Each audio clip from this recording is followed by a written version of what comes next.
What is up, everybody? This is the Pesce Lanzillotta team podcast, and we are back for another episode. We were just talking before the podcast. Ron just took this wasn't planned, but Ron just took a vacation.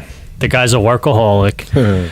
Took a vacation for 3 nights, went away with his wife for his 5-year anniversary. So we thought to have some fun, what we could do is we printed out a list of like tips for work-life balance, because being an entrepreneur, trying to get a business started and keeping it successful and making money it's time consuming. It takes everything to be successful. So we thought we'd have some fun with this list and and see if we can maybe get anything out of it. We'll get to the list in a minute, but first I want to tell you about what I did. So nothing special. We would have went to somewhere like super nice, like maybe a Caribbean trip or Europe or something like that. But the reality of the situation is that we've got a 6-month-old and we don't like leaving the 6-month-old. God forbid the 6-month-old spikes a fever kind of thing. We don't want to be in another country or on an island somewhere when those kinds of things happen. So a little bit of a helicopter parent situation. But we went down to Atlantic City. Now, Atlantic City is probably the saddest city in the United States. Okay? It is gross. However, I did find a gem down there that I plan on going to very often. Okay? Now, are you guys gamblers at all or no? I'll gamble if I'm in a casino, but yeah, but Paul, you respect. Paul is definitely not a gambler. Paul respects the dollar too much. Paul, what do you spend money on? Just tell us that. Besides anything besides like the necessities for life, like water and food, is there anything that you'll splurge on?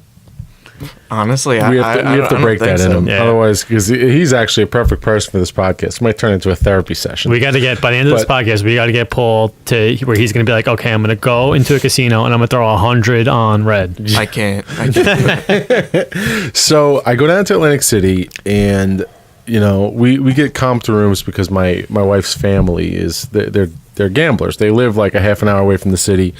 So we get comped rooms at the Tropicana, which is disgusting. Okay, we go into the Tropicana. It stinks of smoke. I'm already sick to my stomach. My eyes turn red. And I used to smoke too, which is weird. It's weird how when you were a smoker, you could deal with those things and you didn't even realize that they were disgusting. And then you go into a situation where you're walking through clouds of smoke and it's gross. So we got comped rooms there, but we went to the Borgata and we went to... which I've been to the Borgata many times before. It's gorgeous, and we stayed in the Water Club previously, which is great. But even the Borgata is starting to feel a little old. Like, if you look at, like, the carpet and everything's kind of tight together. Oh, it is old. Well, at this point, yeah, I get. But it's still the only 5-star hotel in Atlantic City until they built this new one. So this new one is not even actually new. It's called the Ocean, and it's literally on the ocean. But I can't even explain it. It looks like a New York City tower that goes not only vertically high but horizontally out. Mm-hmm. And it's got a bunch of shops and stuff. There's still actually a lot of places that it needs to fill, and supposedly, it's the old Revel Casino that is now the Ocean Casino and Resort on the water, and totally different feel. Is it on the boardwalk? It's on the boardwalk, but it's floor-to-ceiling windows throughout the entire casino. In the casino itself, the ceilings are probably 40 feet high, and you get the full floor-to-ceiling windows. So your typical casino is dark, and they want you to not know what time it is. They want you to lose track of time. This place couldn't be any further from that. Totally different. It was bright. It was airy. You don't smell the smoke of everyone smoking. Mm-hmm. The slot machines are spaced out, so you don't feel like you're on top of everybody. The players' tables are all spaced out. And then we toured the amenities too. You guys know what Topgolf is? Yeah. Topgolf. The biggest Topgolf supposedly in the world is in that casino, and it overlooks the ocean. Wow. The place is... I swear to God, I felt like I was in a Miami resort. Did you stay in a room there? No, we didn't end up staying in a room there.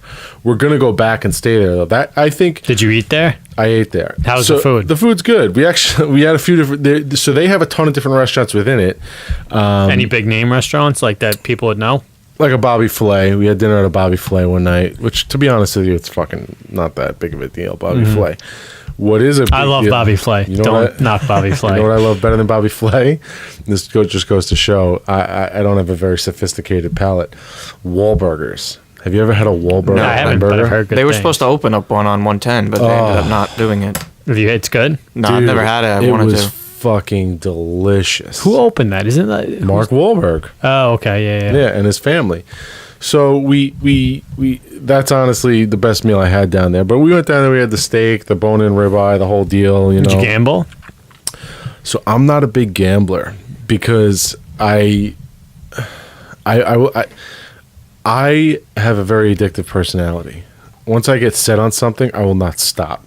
So if I sit down at a blackjack table and I start losing money, I go on tilt. Do you know what going on tilt means? There you go. It means I'll lose $100 in 15 minutes, and then I'll go to the ATM and I'll pull out $1,000, and I'll lose $1,000 in 7 minutes after I lost that first 115. That's how I am. So I actually, believe it or not, unless I'm with friends, I'll stay away from those tables. And dude, the fucking and this sounds ridiculous, but the slot machines these days. Have you seen them recently? No. I haven't Dude, been to a casino in years. They're 20 feet tall, and they're 3D, and some are 4D, and they're very interactive. So you don't even need to play the games anymore. The more entertaining part of the casino is hands down, undoubtedly, it's the slots. Oh, really? I hate the slots. Bro, hold on. I'll show you a picture. It looks like, and they've got all different themes that are actually like interesting. Like, I don't know if you watch Walking Dead or, you know, Ghostbusters. Or, I like sitting down at the blackjack table and like ordering a bro, drink. look at that thing. Yeah, it's pretty insane. It's completely immersive. It's kind of like what we were talking about in the last podcast where you went to Disney. It reminds me of the Avatar ride at Disney. I wouldn't be surprised screen. if these become, you know, somehow integrated with like the Oculus Rift or something like that, or like the Vive. It's wild. Yeah, that looks cool. But this is a better time than playing the games. And you could Do they serve you a drink while you sit at the slot machine? drinks? Okay. Yeah, the whole nine. So we had a blast, and my wife could literally play penny slots for 15 hours straight. Can you smoke in the casinos there? Yeah, they have smoking sides now, and they have non-smoking sides, which is why the Ocean was that much better, because the Ocean ceilings, the ceiling heights in that place were out of control. So I guess maybe a new ventilation system or whatever it was, but it totally kept the smoke away from you while you were playing. Yeah. But So when was the last vacation you took before that? Before this? dude, my honeymoon. Which was how long ago? 5 years ago, my honeymoon. How does that happen? Because I get engulfed in my shit, dude. I whatever. I'm fucking paranoid about making things work. That's how I am. I listen. Do I need to change that? Yes, but to that point, there's also when you start having kids, that changes the game too. Yeah. Right. You have one kid, and me and my wife, we fucking spat out 3 children within 4 years. That's a lot. It's like rapid fire fucking birthing kids. I mean, so that's, I think, an excuse. And we kind of told each other, look, we're done having kids. We're going to start enjoying ourselves now. So whose idea was the vacation? You or your wife? Probably my wife. And were you like, all right, let's do it? I'm in? Or did you? Yeah, it was like, look, just pick a weekend and I'll tell Mike and we'll go away. So first vacation, 5 years. You're going to go on another one? So I didn't argue with my wife in 4 days. We had tons of laughs together, no children around. It was like Who watched the kids? my in-laws. My in-laws don't live far, so we literally dropped. They handled all 3 for So when we went that back long? on Sunday, They must have been like... on Sunday when we went back to my in-laws' house. It looked like they were. It looked like you put them both in a dryer and a laundromat. That's for a an hour. lot. They were shot. I would have They thought, were like, shot. yeah. I feel like you have to split up the kids. Like, you can't give all three to one set. Like I'm surprised. Kudos to them for taking that on. They said do it again, so invitation's open. Look, I got to tell you, and huge recommendation: the Ocean in Atlantic City. It is unlike any casino hotel down there. If you read articles about it, they're struggling because they were previously the Revel, and the Revel got into all kinds of financial issues, and some new owner came in and bought it for like 10 cents on the dollar. But the place is absolutely immaculate, beautiful, gorgeous, and they're very generous right now because they're trying to pull business away from the Borgatas, the Harrahs, and stuff like that. Isn't AC in general struggling? So I got the whole history of AC while I was talking to some guy while I was down there who lived there for years, and he said Atlantic City was like a Montauk or like the Hamptons. Yeah. In the 70s and prior. What's that show? Isn't there like an HBO show? Boardwalk Empire? Yes. Yeah. It was like a hotspot. Yeah, it was a huge hotspot. And what happened was as the affordability of traveling got to be cheaper and more affordable, people started to get on planes and go to Florida. Really? And then that's when in the 70s, to save Atlantic City, they opened up casinos. I was gonna say because there's no casinos in Florida, but there's I've been one, but to one in Hollywood. Yeah, it's not like AC. Yeah, no. But what happened was, so the Resort Casino was the first casino to open up in Atlantic City, and so people went there literally for the beach. People went there for the beach, like that's why the boardwalk was the Gotcha. thing. And then they built the resort, and then it became a gambling destination, and then people started to build a bunch of And then I guess then to compete with AC, like Vegas. Like Vegas, it's cheap to hop on a flight and go to Vegas. So why would you go to AC? Exactly. But I got to tell you, I would say without getting on a flight and within 3 hours of where we are, there's no better spot to go. And other than like it depends on what you're looking for, right? But then again, Atlantic City has beaches. But if you want that gambling element, and the like when I go to AC, I don't even think about it. I haven't been in a long time, but whenever I've been there, I've probably been, I don't know, between 7 times maybe or something like that. Every time I go there, I don't go think, especially because we live on Long Island, we have beaches. I don't go and think like, oh, I'm going to AC, I'm going to hang out on the beach. I think I'm going to gamble, to hang out in the clubs, and get out of it. No. Like go out to eat. Like that's what I'm going to AC for. The last 3 years I've gone to Atlantic City because me, my two best friends, and my cousins all have birthdays within 10 days of each other in October.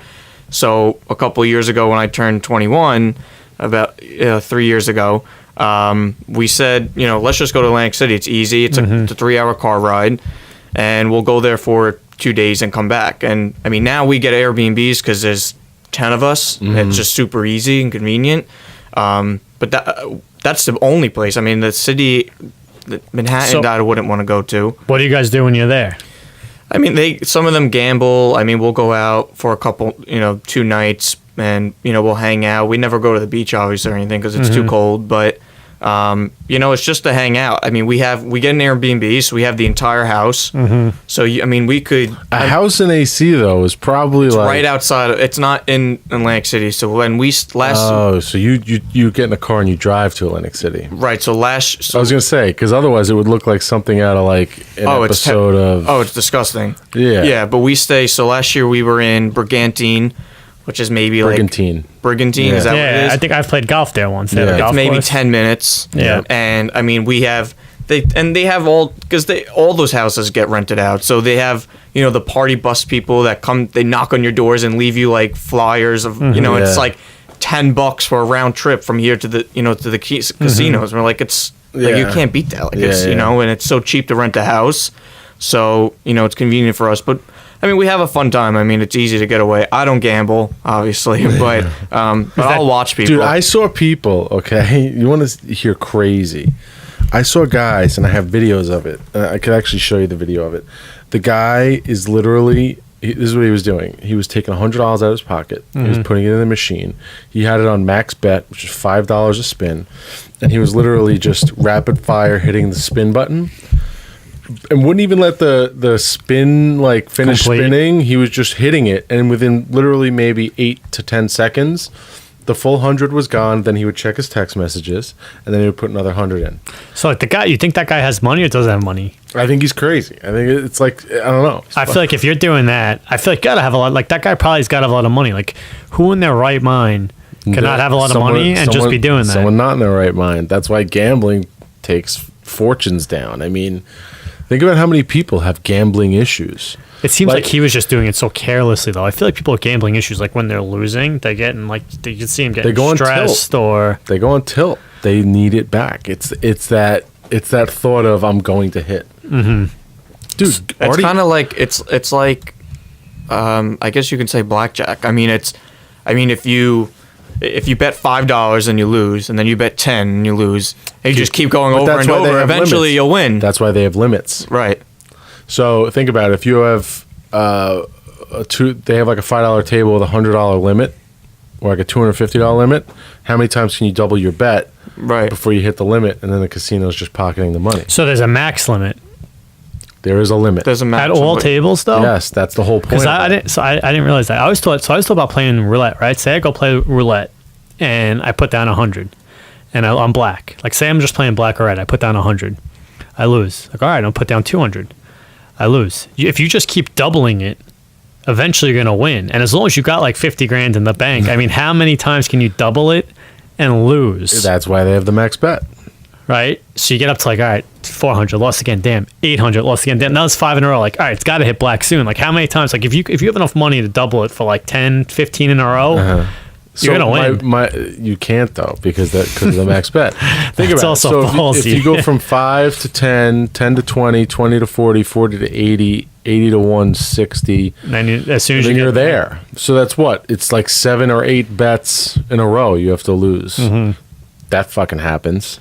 But there's definitely a table. There's got to be a table somewhere you can go and put like 50 grand down. They have to have like a high roller table. There's high roller sections, yeah.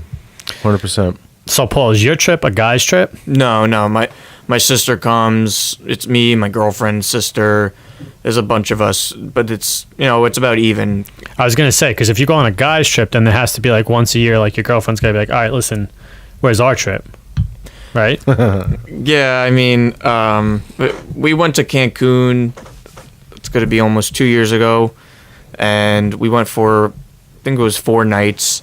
It was fun. We had a good time, but it's she's busy. I'm busy, and she always has.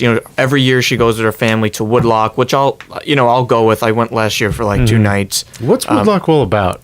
Everybody I know goes to Woodlock. I think they like it more of the tradition. I mean, it's fun. What time of year do you go? July. Yeah, July. So is there a lake?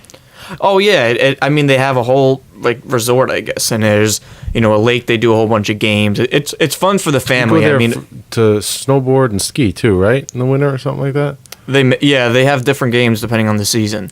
Is Woodlock Pines, is that the Poconos? Yeah, the Poconos. Okay. So I mean it's a fun time. It's if you were going with your friends and you were in the mid-20s, it probably wouldn't be your first choice, but like for you and your kids, it would be fun. Yeah, my kids. Your kids would love it. I know a few people that bring their families there, and that was like their family trip of choice. Yeah, I mean, we have a good time. It's not. I mean, it wouldn't be my first choice if I was booking a vacation, but it's it's fun too because I've known her for my whole life. Her brother is my best friend. He's a year younger than me, so we've known each other since we were 6 years old. So when we go, I mean, it's like I'm hanging out with my friends. So, it doesn't make a difference to me. Gotcha. Look at you. You're like a penguin. He's got it figured out. I'll tell you that. Penguins, they meet their mate and they never leave them their whole life. So. Off topic, but hey. So, Paul, you're just starting to build your career. What are your thoughts on work-life balance? What are your thoughts on... Like, do you say to yourself, like, I got to get away, I got to plan a vacation? Do you feel, like, stressed out, like, oh, I can't wait till my next vacation? Where are you at? No, I mean, listen, I think you have to have some sort of balance, otherwise you're just going to run yourself out. I mean, it's, whether you want to say balance or just pace yourself right, I mean, it's just a matter of, I mean, when you're building any business, not just this, but any business in general, you have to put the time in because otherwise someone else will, and you'll just get beat out. So you have to put the time in, And I mean, I don't need a week. I went away for a week one time. I think it was 6 nights. I went with 4 of my friends, my guy friends, and we went to Punta Cana, and I hated it. I was gone after like 3 days. I was like, I need to go home. I can't stand bored. it. Yeah, I was bored. It was too hot. I couldn't stand it. So I mean, when I went away for 4 nights, it was good. That was the perfect amount for me. I can't take too much time off, otherwise I just get bored. Yeah, I will say there is a good, there is the right time frame. Like a week is too long, I think. You need to, and you can go on a trip though where it could be 15 days long, but you have to go to like 4 different places. yeah, it's got to be the right, well, even then, it's got to be the right point in your life. I feel like where I'm at now in my life, because my dad will do that. My dad will plan a family vacation, like a cruise or something, go to Europe, and he's like close to retirement. He's in his 60s. He's so for done. him, it's like he's worked his whole life. This is what he wants to do. So Yeah. he takes the whole family. Yeah. And I'm there, and I'm like day 7 rolls around, and I'm like starting to get fidgety. I'm like, I just gotta get the hell out of here. Like, not that I'm not enjoying myself, but like it just depends on where you're at in your life. I was like that on my honeymoon. My honeymoon, we went to St. Lucia, and we stayed in like probably the best hotel and room that St. Lucia had to offer at that time. And we were there for 12 days, 11 nights or something like that. By the time that thing was over, I mean, I just wanted to go home. I wanted to get back to it, But I think that's a type A thing, because I know some people who listen. There's people who want to work, and people that want to keep busy, and they want to keep progressing in life, and then there's people who don't care to do that, and they'd rather spend their time, doing some kind of leisure activity and not being serious about things, and I don't think there's any right or wrong. It comes down to how do you want to live your life. But for me personally, I'm a type A kind of guy, and I have a hard time balancing it. Always have, which is why I haven't vacationed in 5 years. But well, I think there's, go ahead.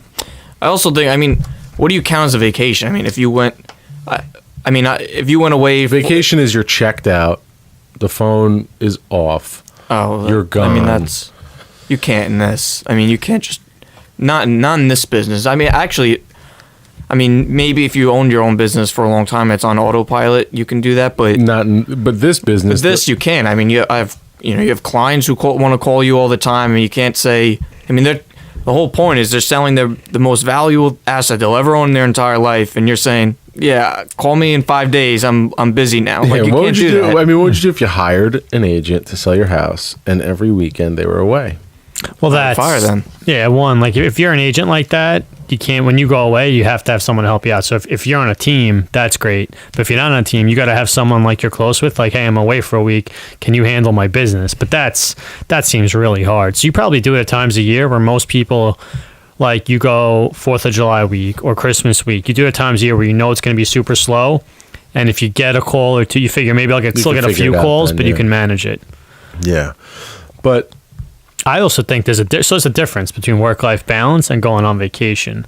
So for me, I don't need to go on vacation to like decompress or like I probably spend at least 2 hours in the car a day just driving across Long Island.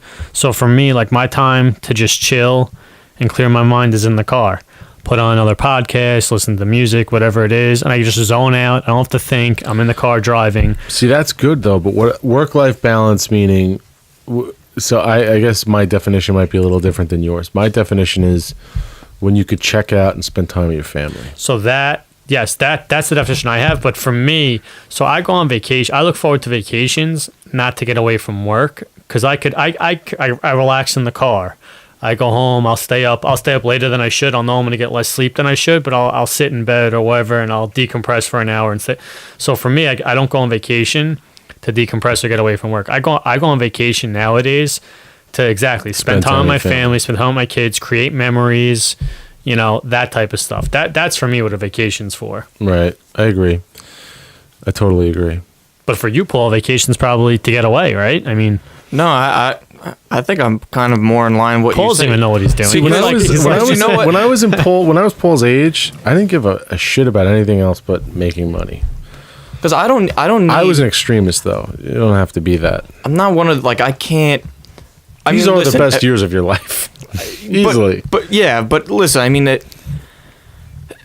I mean, listen, everyone obviously, like you said, you need some time to decompress. I mean, no matter what. I mean, you can go and go and go and go, and you know, maybe I have some more energy than another person, but at some point you're gonna need. All right, I need to take a break for a second. Yeah. But I mean, listen, when I go to the gym in the morning, you know, I mean, or even at night, like I can come home, you know, after I go home and I'll eat dinner, and about 45 minutes or so, or an hour, I'm good again. Like I'm good after that. Like I'm fine. I'm relaxed. Yeah. Well, a lot of it is, listen, you're single. Well, you're not single. You're dating, but you don't have kids. When you have a wife and children, the dynamic it's totally changes. different. You have to make sure your marriage stays intact, because a lot of people lose their marriage to their work. It's a fact of life. That's why we're talking about this right now. Well, also, if you're stressed out because of like what's going on at home, it carries over into your work. Like you're stressed out at work, you're not thinking both things clearly. have to be right. If your married life is not on good ground, your work is going to suffer. If your work is suffering, it might trickle into your home, and to balance that and make sure each stays healthy and happy is a very difficult thing to do. Secondarily, when you have children, it's very concerning that they're going to grow up and you're not going to be there for it because you're too caught up in this. You know what I mean?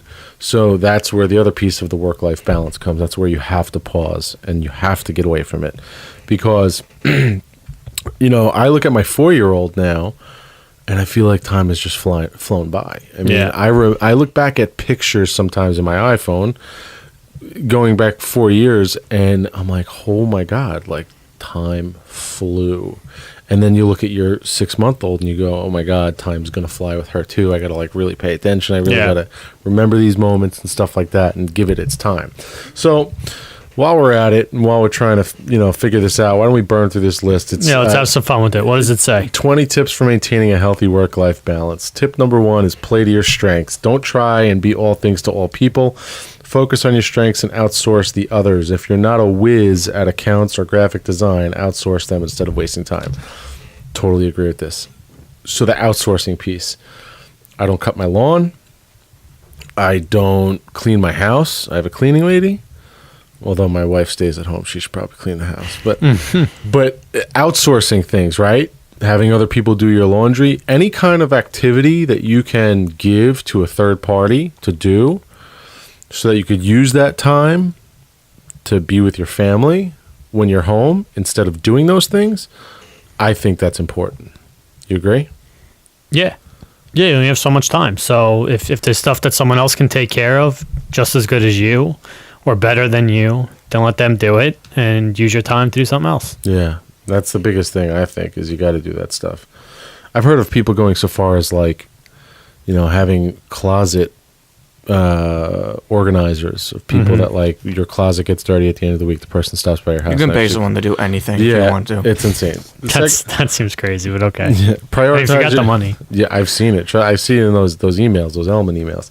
Prioritize your time. You may have a to-do list with 50 tasks on it, so you need to prioritize those tasks into 4 categories. They are urgent and important, important but not urgent, urgent but not important, neither urgent nor important. I have never made a freaking list in my life. No, prioritize. That's an obvious one. Prioritize. Yeah, People do that automatically. Yeah. Know your peaks and troughs. Are you a morning person? If you are, assign tough, high concentrated tasks in the mornings. Don't leave the tough tasks until it is nighttime and vice versa. I'm not a morning person. You a morning person? I don't know. I see what they mean. I mean, I'm a bit of, I am. See, that's why if I don't go to the gym, like at least in the morning, doesn't have to be the second I wake up, at least some sort, you know, before like noon.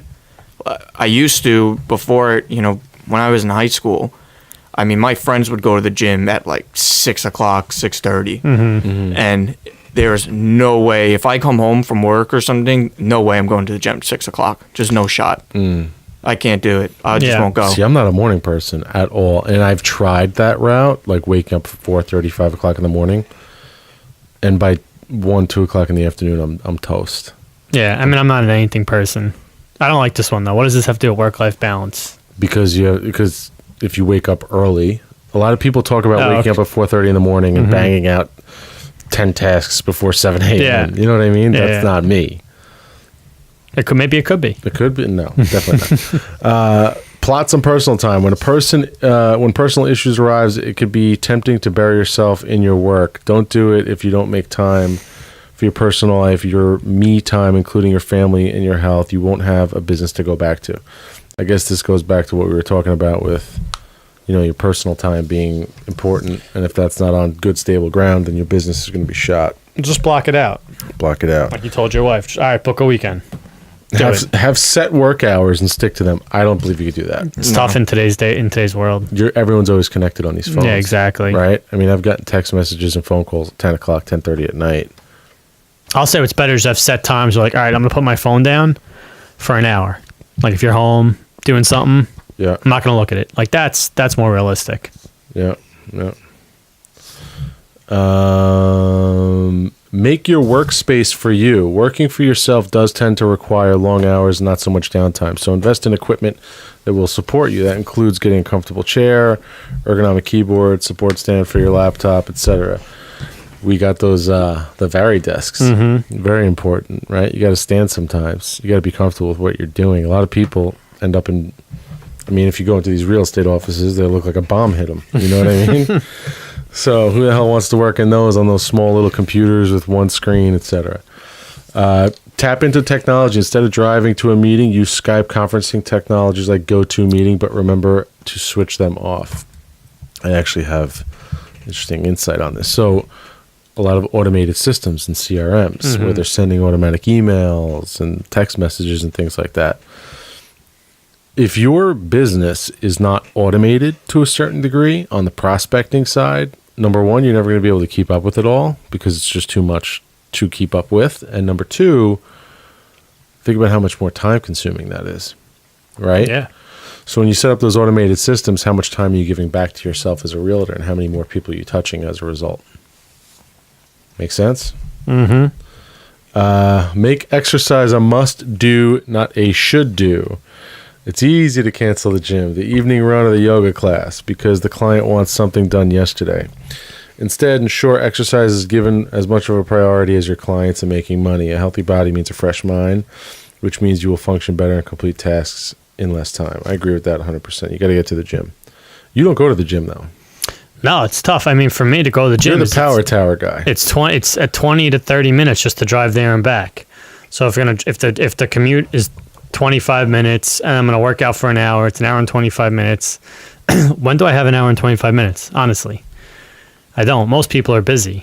Yeah, so, but how much better would you feel if you had a consistent 5-day-a-week work ethic? So what I do is I bought a power tower, and it's in my house. Is it called? Or is that Google? Go on Google or go on Amazon and type in power tower. That's amazing. And it's in my house, and every day I'll do pull-ups, push-ups. You could do like leg raises, dips. And then when it gets nicer out, I'll start going for a run too. So literally in the time I can work out in the power tower would have been the time just driving there and back, let alone the actual workout at the gym. So I could do the power tower plus like a 20-minute run and it's 40 minutes. It's nothing. Yeah, you got to have a gym in your house though to do that. Well, I have a gym in my house. It's literally a power tower. True. It's in your bedroom. All right, Paul, what do you think about that? I have to go. If I don't go, I don't go 7 days a week, but if I don't go 5 days a week, I go 5 days a week. But if I don't go, I feel terrible. See, if I don't go to the gym, I think I start getting like heart palpitations. What do you guys do at the gym though? You like lifting weights? You running? I'm lifting. So when I go to the gym, you don't run. I'll run on the treadmill if I have to, but I'd rather run outside. You have to get your heart. You have to get your heart rate up. Yeah. So however you do that, it doesn't matter whether it's on the treadmill, the bike, the Stairmaster, whatever. I personally use the Stairmaster. I love that thing, where the stairs just keep coming at you. And I'll do that for at least 25 minutes, sometimes as long as like 40 minutes. and I lift before I do that. And I lift like a meathead. I have to change all that. I just never lifted any other way. Well, I was gonna ask, like, I guess, what do you guys do? Like, you guys looking to build muscle, like improve your cardio, just overall be I just healthy? want to feel good. I feel like if you feel like you're, I don't know. Call me So crazy. for you, lifting like a meathead, as you when put I it, feel strong, I'm confident. Mm-hmm. When I'm throwing around a lot of weight, I'm confident. yeah. And when you know what I mean? And it just gives me a different level of being sure of myself, I guess. And I feel like I need that. When I don't have it, it's like a self-reinforcing like sluggishness that I get. Like every day is harder and harder to get back to that. And then when you get in, you're like, why did I ever, talk myself out of this every day? It's like, it's weird. But your mind definitely does try to talk you out of it every time you. Well, my mind go feels do it. better. Like if I'm not working out, my mind will be like not like I'm sick or something, but I'm more. My mind gets concerned about my health because I guess I have like a little bit of white coat syndrome, or I don't know what it is. Yeah. Versus if I work out, I feel like, all right, I'm healthy. It's like one less thing on my mind. I'm feeling good, and you do feel much better. Maybe that's what I'm talking about. Yeah. Same kind of concept, right? Definitely, Like, I agree with that. like you get that like a sharp pain in your chest, and you're like, "Pfft, Yeah, I went to the gym 5 days a week. yes. I'm fine. If I'm not working out and I get a sharp pain in my chest, I'm having a heart attack. I'm going through like heart failure. If I'm working out and going to the gym or running and I get that pain, like I would have had a heart attack yesterday at the gym if something was wrong. So I'm good. Yeah, same thing. Take time to make time. Invest in time tracking tools. There are plenty of tools you can use to track everything from the frequency and duration of meetings to chasing and converting leads. Time tracking software allows you to quickly build an understanding of how long your particular task takes. That way you can effectively estimate how long your next work task will take. So I've heard a lot about this. But you need like a secretary to do it. They time block. There are people that have every minute of their day in 15-minute blocks. That requires such discipline, though. Yeah, 15-minute time blocks. You know who talks about it? Joshua Smith, the guy in Arizona, GSD mode. He has his day broken down into 15 minutes. So does Ryan Serhant, I think. He does the same thing, or the 15 or 30 minutes. He has every appointment, and it's every 15 or 30 minutes, appointment. That's how he does Here's what I don't understand, though. How many times have you been in an appointment thinking that you're going to be in and out of there in 15 minutes, and it lasts an hour and a half? You can't, yeah. I don't like that. See, I don't like that one because it requires like a lot of willpower and just mental focus to do that. And you only have so much. Like I'm sure you've heard, like willpower is a muscle like anything else, and you can, it gets fatigued the more you use it. So if you're going to like take the willpower, okay, I'm going to plan out the next, like just to plan that out is like exhausting in my mind, and then to actually stick to it is even more exhausting. I feel like by the time I just did those two things, like that's it. My willpower is fatigued. And how much anxiety would you get doing two things for too long, and then you just skipped over two things, and then you got to bring back to the front because the first two things lasted too long. You know what I mean? Yeah, it's like exactly. You're supposed to, if something's gonna last long, you're supposed to be like, that's it. I only got 15 minutes. I'm sorry. Then like, what? You leave it unfinished, and you're gonna come back to it. Yeah, Stupid. I mean, there are very high functioning people that do that. I personally couldn't do it. I would just work longer, figure it out. Know and nurture your network. Prioritize growing your network, and have a structured lead conversion program in place so you can track time and cost involved with growing your network. That's kind of like your drip emails, your newsletters and stuff like that go out to your database kind of thing, right? That's cultivating a network. This one I like. Do what you love. Make time for something you love other than work, and give it the time it deserves. It will energize and refresh you and enable you to nurture your creative thought that is essential to every business owner. What's your hobby? I'll go to the gym. I used to play soccer all the time, but I stopped playing because I just didn't have the time to do it.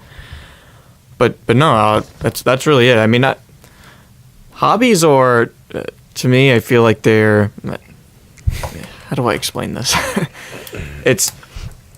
I feel like when you say, if your hobby that you do is like something that you have to put all this work into trying, to accomplish, it's like, it's really not worth it. I mean, I love working. I love what I do. So I mean, I don't need to. This is I mean, sort of your hobby. Yeah, this is my hobby. I don't need to go out and say, oh, I need to dedicate, Saturdays and Sundays. I got to go play golf. Like, But are there things that you want to do more of? Like, not a hobby, but things you're interested in? No, I mean, I anything I want to do, I'll make time to do it. I'm not lacking on anything that I like, on something I want to do. But, that's why the whole reason of starting your own business. I mean, that's why I do believe, the people that say like that cliche saying of, if you love what you do, you'll never work. I mean, I do kind of believe in that because you don't. That's definitely true. You don't really think of it like, oh my God, I got to go to work today and I got to go do this. I don't think about that. Like, it's just it's on autopilot now. Yeah. So I go in and out of hobbies. I bought guns like 5 years ago. Remember, I was buying guns. I was going trap and skeet shooting all the time. I golfed for a little while, joined a country club, did that often. And then one thing, though, that's always been kind of consistent, I know this sounds like something that would come out of a 2-year-old's mouth, although you wouldn't know that based on today's world with Twitch and everything, but always been into video games. Oh, I love it. And always been into technology. Like, I love building computers. Yeah. I love building computers, and I want to build another one soon. But building computers, playing a game, and getting immersed in that, and kind of just forgetting about life around is a really cool thing. Which actually brings me to my next thought of something cool that I want to discuss. Have you guys ever been in one of those rooms? What are they called? Escape rooms. Anybody ever been in them? No, I've actually always been interested. So, dude, I might start popping up at escape rooms all over. You see them all over. I drive by. Cool. They are so cool. So, okay, I'll tell you a little bit about our escape room experience. It's me, my wife, and 6 strangers that we just met when we went to the escape room. Do they serve you drinks in there? You could bring drinks, you could go drunk, but you don't want to go drunk. You want to go focused because these things are way more difficult than you think they are. Yeah, how difficult could it be? Mike, I feel like I'm an adult. Like, if you lock me in a room as an adult... I think there's different levels. 2 to 5% success rates. I don't get it. It's hard. So, all right, keep going. So we get locked in this room, okay? 8 people. 4 of them don't speak English. All right. They were all Spanish. So right there, we got to strike against ourselves. Very difficult. Communication issues. And you have to communicate with people to get through this. But, dude, when I tell you, so they lock you in a room. How big is the room? 10 by 10. And it's literally just one room. It's a room, and the way it worked was my wife and 2 other people were locked behind a cage. Like, you could see them, though. You could see them. And it was like a casino cage. Like, they're trapped, or they have their own activity to do in there? So they have to do things to get out of there, which then allows them to come into the next room, which is where we were unlocking. But you could things. see them. And dude, it gets very high level. Like, so is it? I want to make sure this. So is it one room or it's multiple rooms that are like? It's one room divided into 2 by a cage. And like, what's in the room? It's a casino cage. So the way it works, so it's like a mock casino, like a roulette table. You walk in the room, and to the right was the cage. But what I mean by a casino cage is it'd be the person that was collecting the cashier, collecting the chips, giving you the cash. So they're locked behind. That's the divider. And there's all kinds of stuff back there. Like what? Like, is it like set up like clues, like and an computers? Office? Yeah, you have to go into the computer and input certain codes. Oh. The codes spit out like phone numbers, and someone on the other side of the room has to get on the phone and dial that phone number.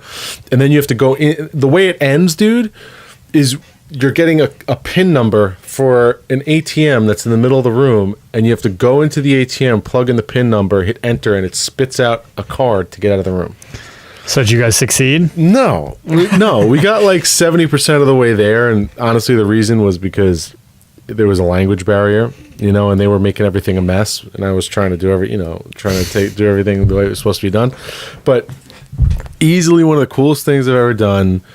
Totally advise you do it, but you got to do it with people you know and people you can communicate with.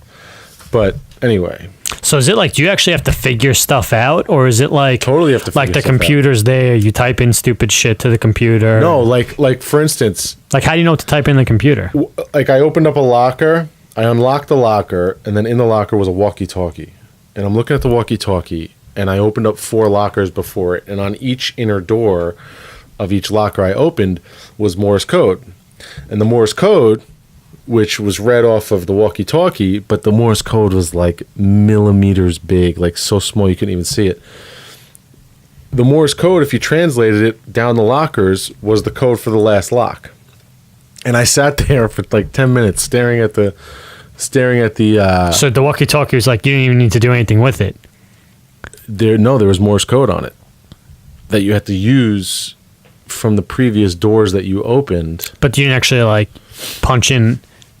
No, there was A B C D E F G H I J K L M N O P Q R X T U Z W X Y Z, and then next to it was Morse code that was written on the lockers, and 0 to 9 was on it too. So you had to combine both things into the last locker code. Very difficult. Yeah. Very, very difficult. I'd be interested to do that. It's a way harder than you think. I want to do that. And then at the end, they tell you how to do it. So they unlock all the different things. They do it what in like 5 minutes? They're like, "Do you have any questions for me?" And we're like, "How did you do this? How do you do this? How do you do this?" And then they just kind of walk you through the steps. How long does it take? An hour. That's cool. 1 hour. I They would do lock that. you in there for an hour, and the time just flies by. I like solving problems, so I feel like I'd be Very into cool. that. Very cool. Do what you love. Make time. Oh, we already did that. Be realistic. At the end of each working day, perform a little self-analysis. Ask yourself what you worked today, what you didn't, what went wrong, and how the issue can be fixed. Remember that there are thousands of businesses just like yours learning the same lessons every day. Don't forget to tap into the valuable resources around you, your peers, for help. That's ridiculous. Be realistic. That's a dangerous one because you gotta set high expectations if you want to achieve something great. You gotta. I think You gotta should- push it. Yeah, I think you gotta be doing unrealistic things to achieve them, right? Mm-hmm. Step out. It says working for yourself can get lonely, so schedule some phone calls or coffee time with like-minded business owners to discuss ideas and offer each other support. That I like. I think That's it's not like cool. work-life balance. That's just more work. No, but how nice is it to get on the phone with a buddy and have a little bitch session? Yeah. About life. I got people I do that with. Exactly. That's what that means, right? So you get on the phone, you complain, and the next thing you know, you hang up the phone, you go, all right, I feel better. I'm ready to get back at it. Do you do that with Paul with anyone? No, I don't do that. Get a business coach. Find the cash for a business coach. Next, no. You don't like that? Oh, yeah, Dude, almost every realtor in this business who's high functioning has a real estate coach. That's how Mike Ferry built his a business. real estate coach is different. That's How's that any different than a business coach? Same thing. I don't know, like if the business coach is so successful, why doesn't he have some successful business? Agree. Like Agree. Business Agree. coaching can't be that.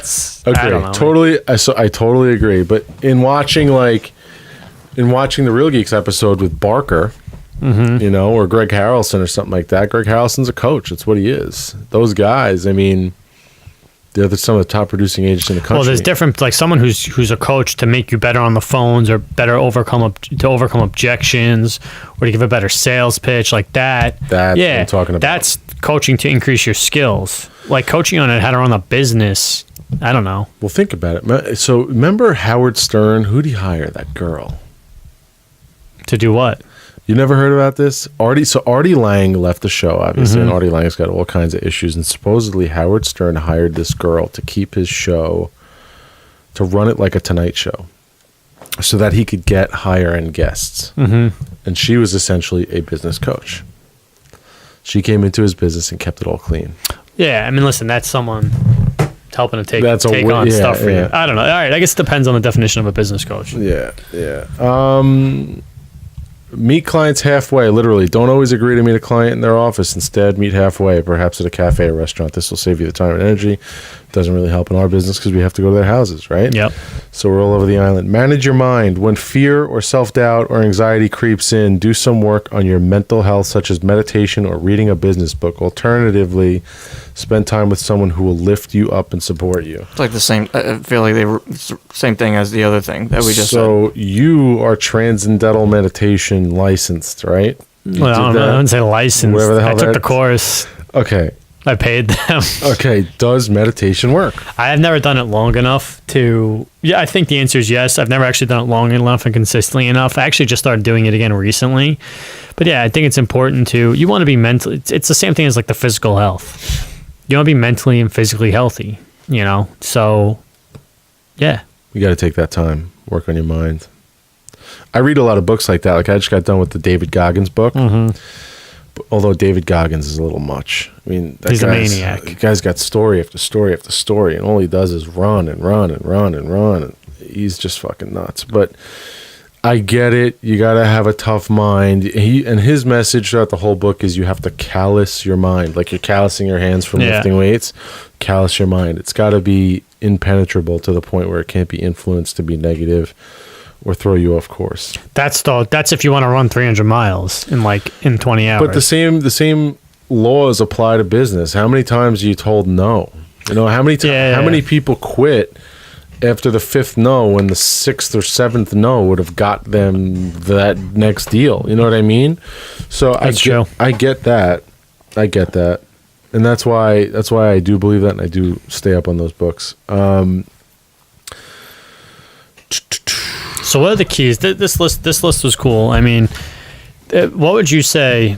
Listen, you have a family, you work. What would you say? Like, you just summing up. Like, what are the keys to work-life balance? You have to make sure your wife's happy. You have to make sure your kids are growing up happy. You have to make time for your wife. You have to make time for your kids. You have to keep yourself in a good mental place in order to do that. And sometimes I think an open line of communication between you and your wife is very important. She has to understand why you're doing what you're doing, what the end goal is, what you're trying to achieve, and why things are the way they are. And you guys both have to be in agreement, you know?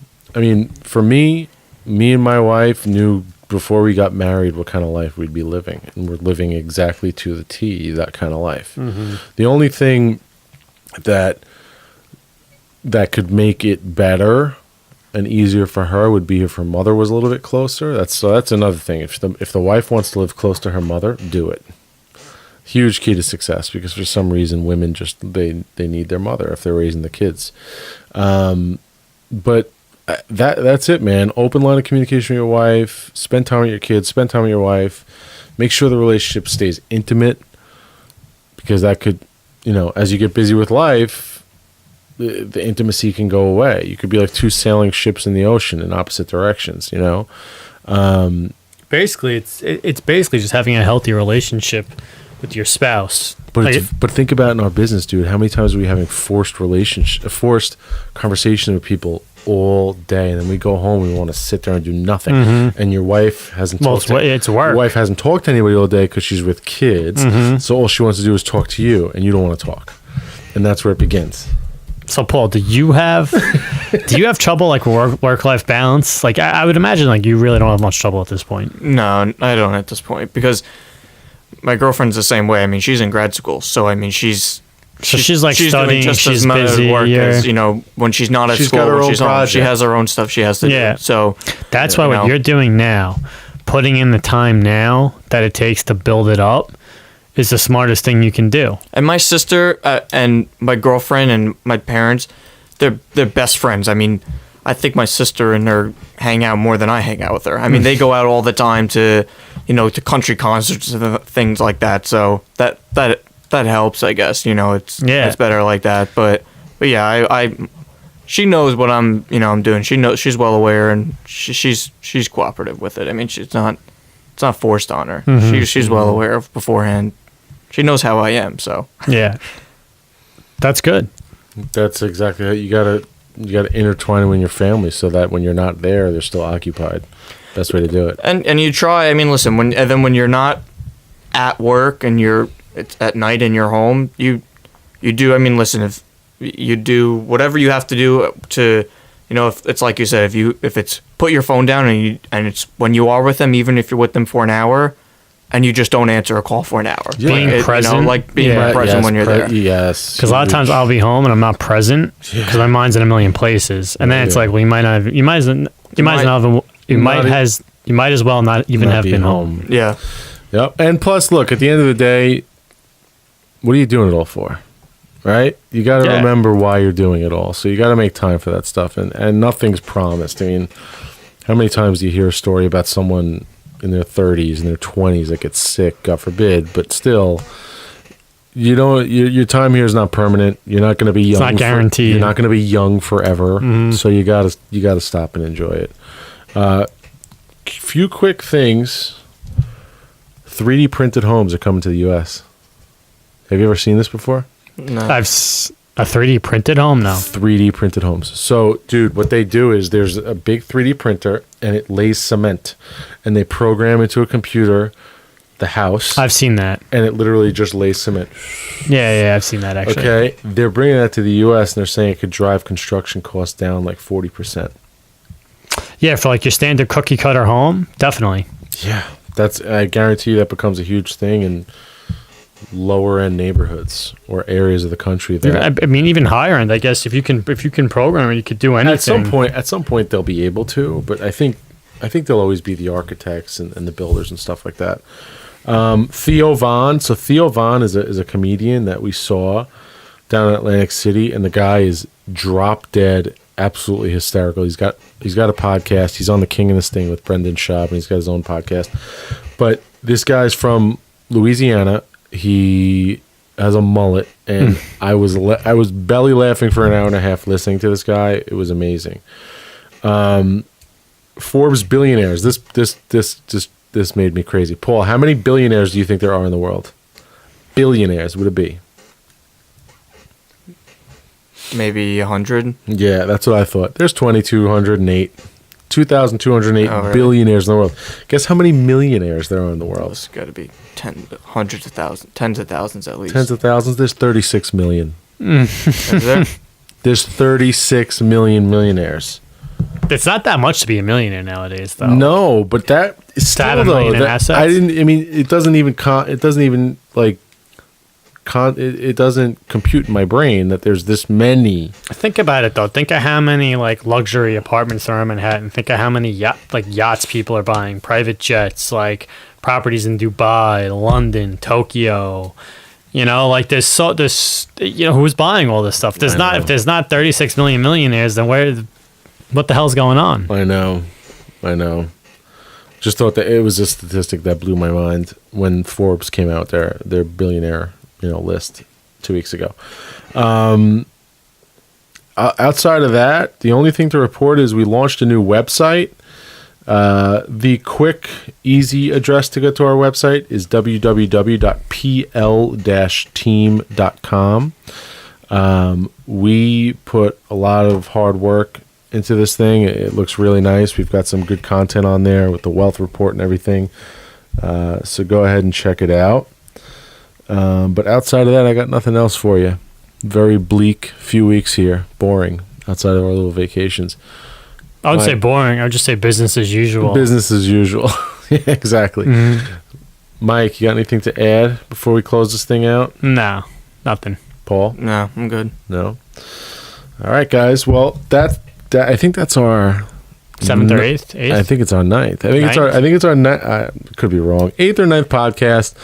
We're wrapping it up here. If you guys want to buy or sell real estate in the New York metropolitan, Long Island, Hamptons area, please give us a call. Our phone number is 516-888-9711. That's 516-888-9711. Our email is info@pl-team.com. That's info@pl-team.com. And don't forget to visit our new website. It's www.pl-team.com. Have a nice day. Take care. Bye.